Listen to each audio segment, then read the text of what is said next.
Hello and welcome to the D5151 video review. Today we're going to cover a whole bunch of topics in this entire system. To start with, I'm going to go ahead and show you the startup time of the unit.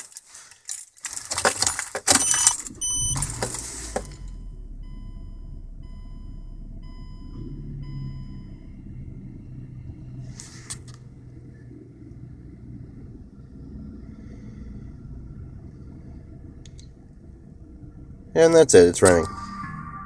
I'm going to show you that the LCD that comes to the factory is in fact working. As I switch the modes here, you'll see it change. And I've also got my trip computer information there. I can change between the trip computer and the time, and I can choose which setting I want here. And now we'll go ahead and talk about the hardware of the system here. So you've got your power and volume button here on the bottom left. You have the nav button, which starts up your navigation application, a mute button, a mode button, home button to access the main home screen, the eject button for the DVD up here. We've got a play pause button, forward track, back track, and then there's a knob here to select tracks, and these both push in. If you push this one in, you'll get the settings for balance and fade, bass, treble, etc. So you can set your audio settings just by clicking in the right wheel. And this is the SD card player. There is a remote control receiver in the bottom corner there, and both the SD slots here flip up,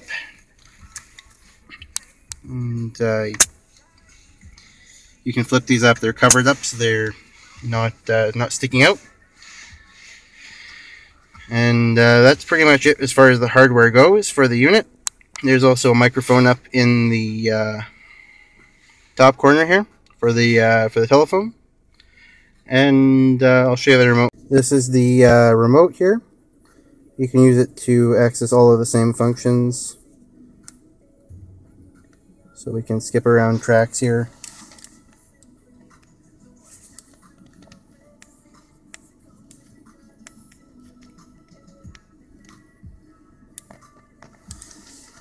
Apparently it's going to be pointing pretty closely at the receiver in the corner. And this is the SD card player interface. It's the same for the iPod and the USB devices.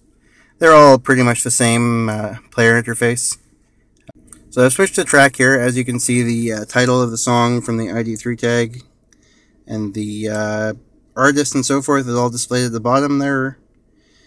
And you have your usual controls here that all are functioning on the touchscreen. You can play, pause, stop, etc. And also, I'll mention on the display here, you got the time in the corner here, which can be turned on and off, and the Bluetooth icon indicating that the system is connected to my telephone right now. Also, there is a little moon here. This turns into a sun when you're in day mode, and this will actually, if you press the moon, it will turn off the screen. And you just touch anywhere to turn it back on. And the steering wheel controls all function normally. Now we can skip backwards or forwards, backwards, mute, and we can also switch modes from the steering wheel as well. So there's a little home button here on the screen, or you can use the physical home button. It's up to you. They both do the same thing. So if we go back to the home screen, this is the main screen that you'll see when you're using the system. And you can see the volume shows up on the system display here. So this is our home screen. You can move icons around from the system here. There's 3 pages. So we can take this icon here, press and hold, and just drag it over. And this, in this case, I missed. But if you really want to move it, you just take it over here till this icon moves out of the way, and then they rearrange. This Internet Explorer, don't be fooled, it doesn't actually do anything useful, so just ignore that. Aux takes you into your auxiliary inputs. TPMS, I don't have the tire pressure system, but you can buy that as an optional accessory. And iPod, I don't have an iPod, I don't have a USB player. TV is only if you have a TV unit, which I don't have. GPS is the same thing as a nav button. You got your SD player, your Bluetooth, which is for everything on your phone, the regular radio, and the DVD interface. So we'll go through the settings now. So under System here, we have the time display, which turns on and off the time in the corner there, as you can see. Brake detect is to stop you from watching a DVD or video while the parking brake is off. I've turned that off because it's kind of a useless feature. Keystone makes a beeping noise every time you touch the screen, so I have that off. If you have a rear view camera, turn that on. It'll automatically switch to rear view mode when you put the car in reverse. Otherwise, turn this off and so it won't interrupt your music. Nobody knows what parking boot is at this point, so I have no idea. Headlight detect will automatically switch the screen from day mode to night mode, depending on if your headlights are on or off. And GPS mix. If GPS mix is on, your music will be mixed with the GPS voice. And the level is the mix proportion. So if it's, I have mine set to 10, which means the GPS will be essentially 10 times louder than the music. You can go all the way to -10, which will make the music 10 times louder than the GPS voice. So that's another setting. And finally, the FM radio region. This may not be set to USA by default, so make sure you go ahead and change that to where you are. USA and Canada is the same frequency pattern, so USA is correct for either one. Audio lets you set your treble, bass, and subwoofer outputs, and there's also a mixer here, a equalizer, and there's a loud function to make your music louder or softer. And there's, if you hit this little button, I don't even know what this button here is supposed to be, but if you touch it, it changes to the balance screen, so you can change where the audio is playing, which side and front and rear, and that kind of thing. The video section lets you adjust your brightness, contrast, and color modes. And navigation is where you set your navigation path. GPS monitor shows you which satellites that you're picking up. It'll also show you the raw NEMIAD data from the GPS system. You can set the time manually here. It does not properly recognize daylight savings, so I'm back an hour on my time zone. But the GPS sync seems to work. Keep in mind this does not sync with the LCD. You have to set that manually. You can choose from several different languages on the system here. You can program your steering wheel controls if you're using a manual control. I'm using the CAN bus, so I can't really use this section. It's all automatic. Touch is for calibrating the touchscreen. You need a pen or a stylus to do this, so you probably won't be using this unless your touchscreen is acting weird. And the LED light lets you choose the color of the backlight. So I will try and get the whole system in shot here. And I'm going to switch the colors quickly. It's green, it's white, which is kind of bluish. There's a dark blue, there's a purple, and there's an off. So those are the options. I'm leaving mine as red. And logo, you can set your car's logo in here. There's a whole bunch of them to choose from. Since this is a Mazda, though, you're going to find the Mazda logo. And you hit this little button in the bottom here. It says upgrade successful, and now it's stored the logo. And finally, the background screens. There's a bunch to choose from on here.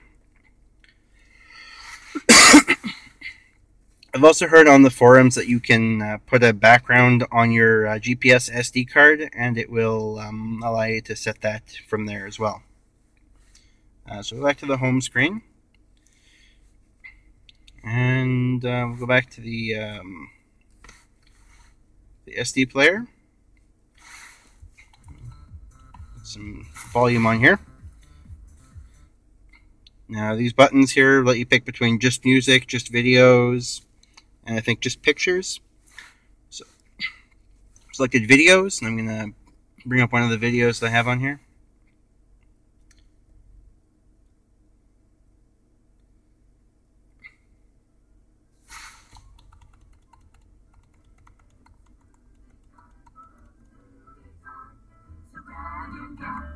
And grab a seat, but don't forget to get something to eat.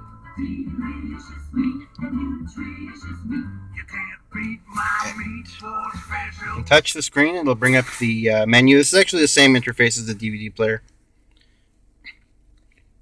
And left and right arrows go between the various menus. There's a whole bunch of different buttons here for different settings for your video, for subtitles and so forth.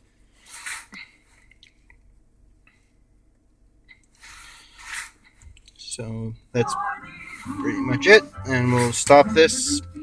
Oops, to get back to the menu, go back to our folder view, and then we can go back to the music again.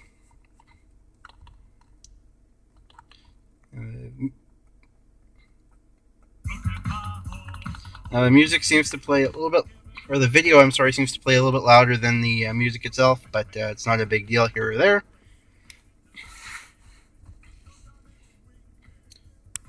And this is the radio interface. So here we are in the radio. Steering wheel controls all still work. Up and down will tune between the presets.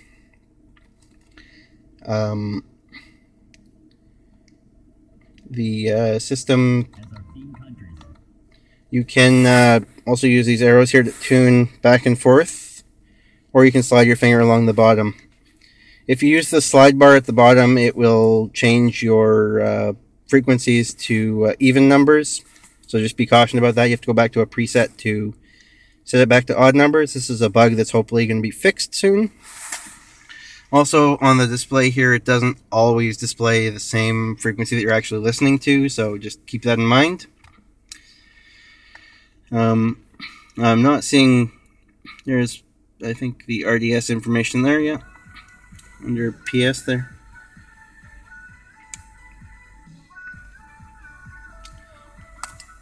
So that shows the title of a song and that kind of thing. And to program a preset, all you do is you tune your station here, and you hold down one of the presets, and it stores it. Band will allow you to switch between FM1, FM2, FM3, and AM2, and back to FM1. So you've got a whole bank of presets under each of those settings. Also a search button here. And there's various other settings for RDS that you can see on the wiki with full details. Okay, I'm going to demonstrate the Bluetooth mode here. I'll go to Home and hit Bluetooth. And you can see this is our main Bluetooth screen. Right now my phone is not connected. I have another phone here. So we're going to go to Pairing.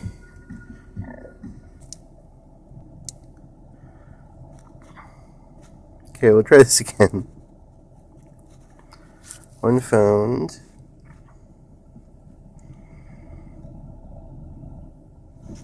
Select Eonon. Asking for the password, 5802. 802. Enter. Waiting for device. Pairing complete.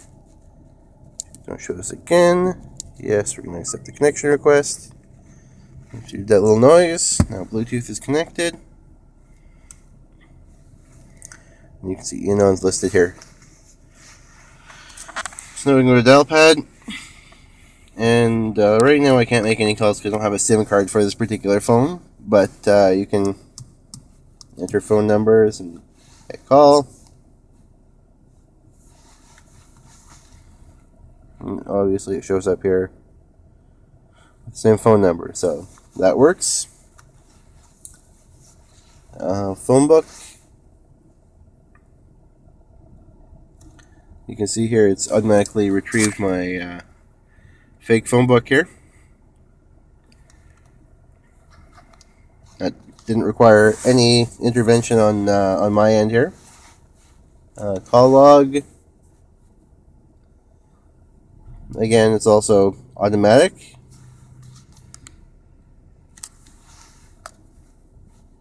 Settings allows you to change the device name and the PIN. You can also enable automatic answer and automatic connect. And 82p is for Bluetooth music. Turn the volume up here again. And I'm not sure if I can just hit play on here or not. I'm going to have to go into my device here, into my media.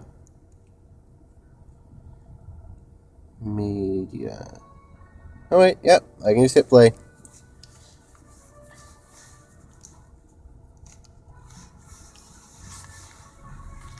It obviously does not show the song name or anything. The display still shows SD. I can still use the up and down buttons on my steering wheel. Steering wheel also still works. You can also tune with the knobs.